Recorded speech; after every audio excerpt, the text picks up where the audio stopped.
आज की कहानी जन्म और मृत्यु से जुड़ी हुई है, जिसे आप सभी को जरूर देखना चाहिए ताकि आप अपने जीवन को एक सही दिशा में आगे बढ़ाने में सक्षम हो सकें। भगवान श्री कृष्ण कहते हैं, यहाँ जो कुछ भी मौजूद है सब कुछ नश्वर है।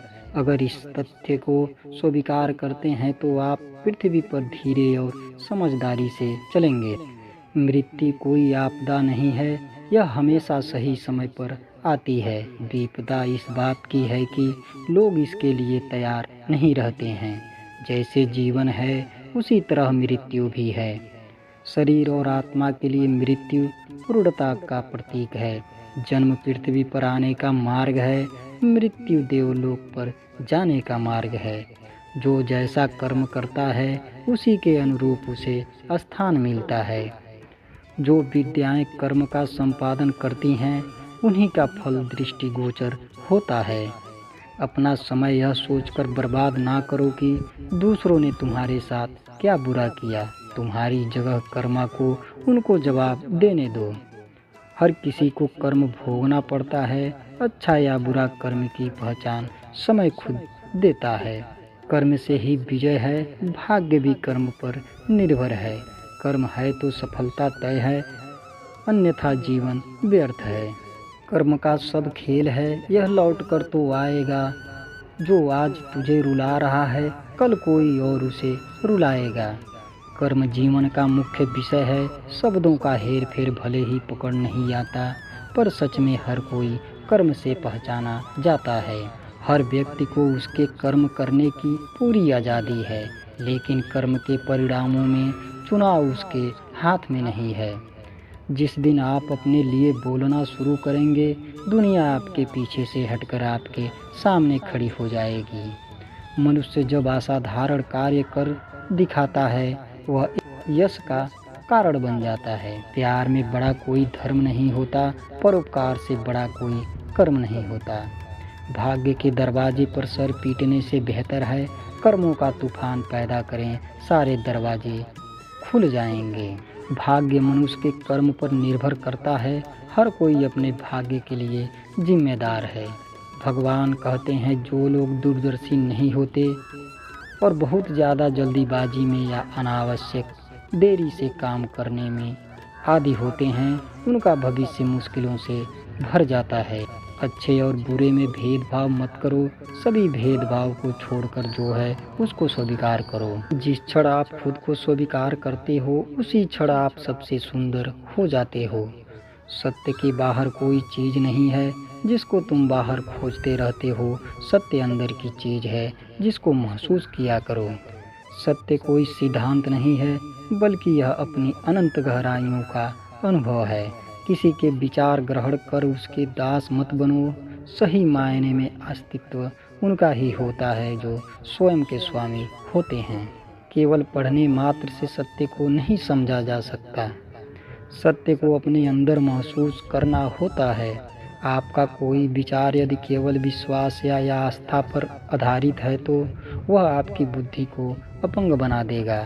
आपकी हर त्रुटि सीखने का नया अवसर है, लेकिन एक ही गलती को बार बार करना मूर्खता होती है।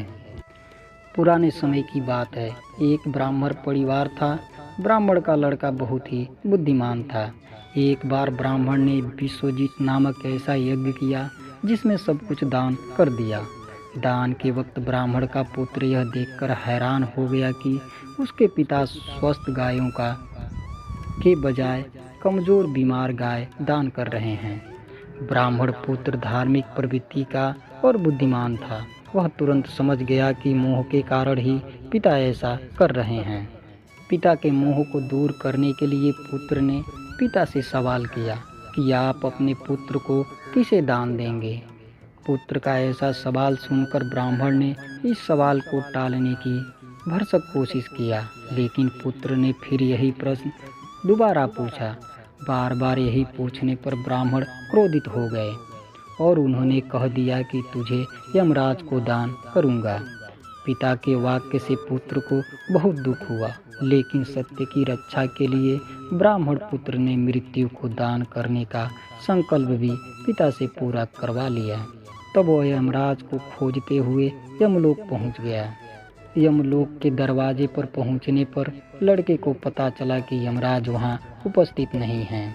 फिर भी उसने हार नहीं मानी और 3 दिन तक वहीं पर बिना खाए पिए बैठा रहा।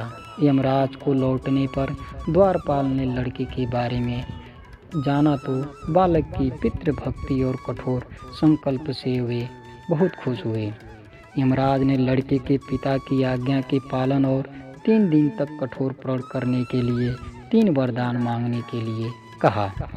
लड़के ने पहला वरदान पिता का स्नेह मांगा, दूसरा अग्नि विद्या जानने के बारे में अपनी इच्छा जताई, तीसरा वरदान मृत्यु रहस्य और आत्मज्ञान को लेकर मांगा। यमराज ने आखिरी वरदान को टालने की भरपूर कोशिश की और ब्राह्मण के पुत्र को आत्मज्ञान के बदले कई सांसारिक सुख सुविधाओं को देने का लालच दिया, लेकिन लड़के को मृत्यु का रहस्य ही जानना था। अंत में ब्राह्मण पुत्र ने सभी सुख सुविधाओं को नाशवान जानते हुए नकार दिया।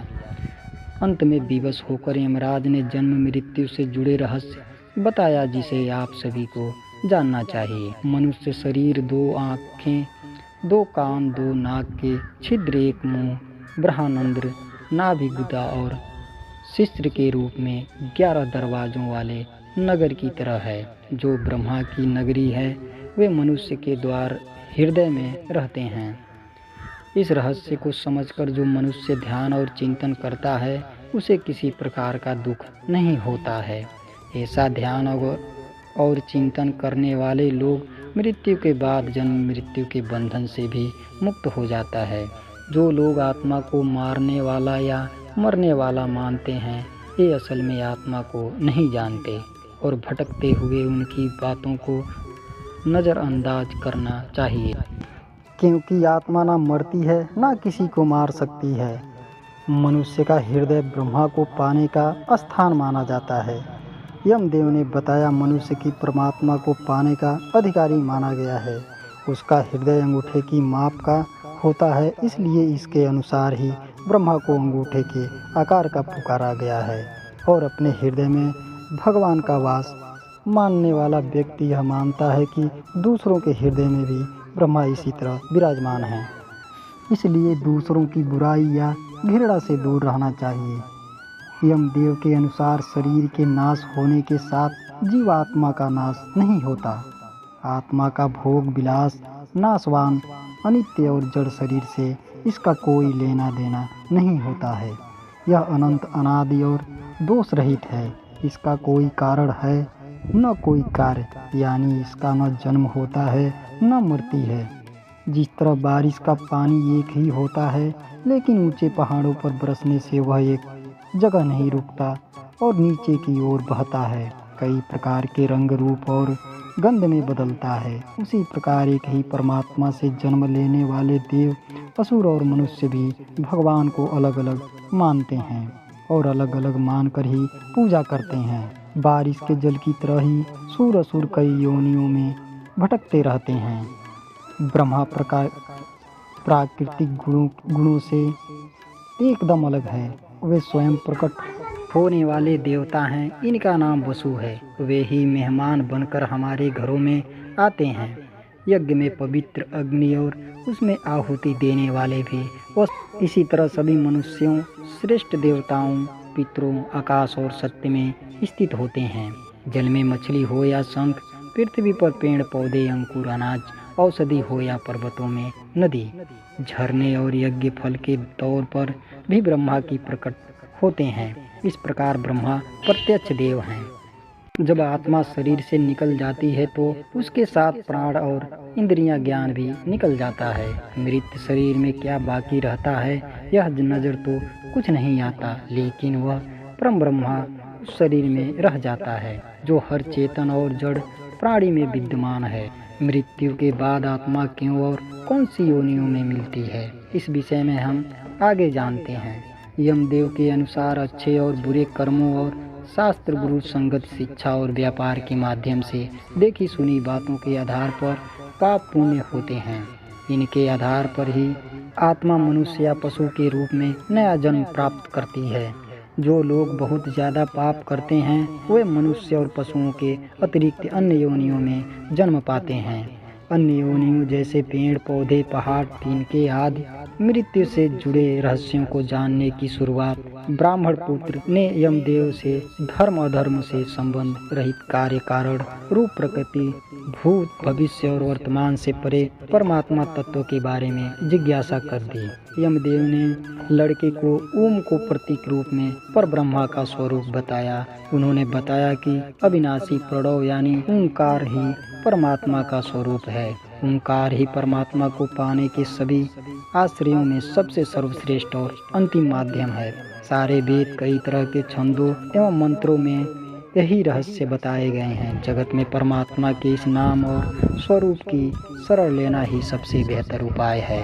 तो आज की वीडियो आपको कैसी लगी कमेंट बॉक्स में ज़रूर लिखें और ऐसे ही ज्ञानवर्धक कहानियों के लिए चैनल को सब्सक्राइब जरूर कर दें।